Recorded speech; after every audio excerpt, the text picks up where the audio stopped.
yung niyog. Ayun o. Ano natin to? Pag-iponin. Tapos pahakot. Dami yan.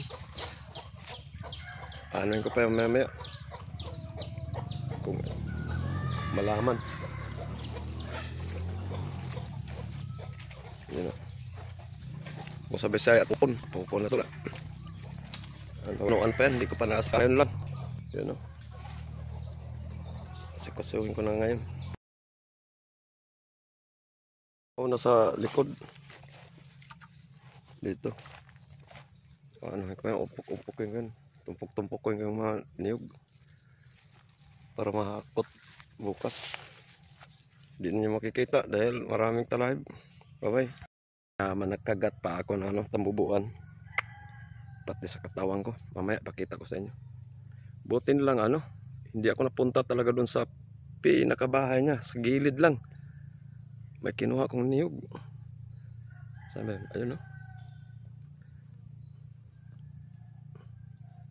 Hindi makita dyan. Ayun, dyan lang pala siya. Ang laki. Ang laki ng bahay. Tapos dito, yung puno na yan, dyan ako kumuha ng niyog. Yan o, yung puno na isa. Tapos nandun lang sa kabila. Buti dalawang lang. Tambubuan na lumipad. Anak ng yaman yun, humabol sa akin, nakakagat. Oh, laki. Kung yan ang nabangga ko sa ulo ko, impas. Hindi ako makabangon. Inano ko, pinag-isa kong niyog. Dito ko banda. Dito. Meron namang nag-dive. Tapos doon lang ako sa unahan. Yung puno na yun. Yan. Doon lang ako sa unahan. Ayun.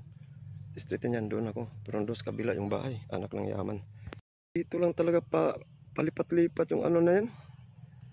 Minsan dito yan siya nagbabahay. Pinatay siya. Sinusunog. Tapos nandun naman sa kabila. Ito ang pinakamalaking bahay. Yung tambubuan yan.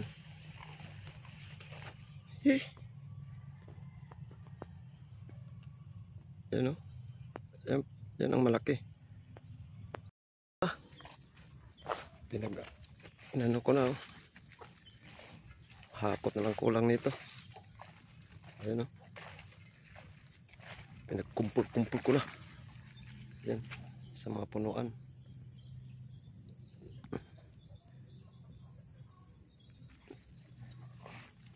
Ayan. Ito. Yan. Ganyan ang niyan. Pag-isahin o tapukon.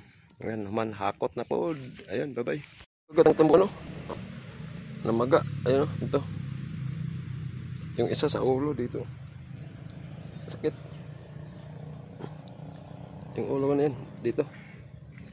Dalawa.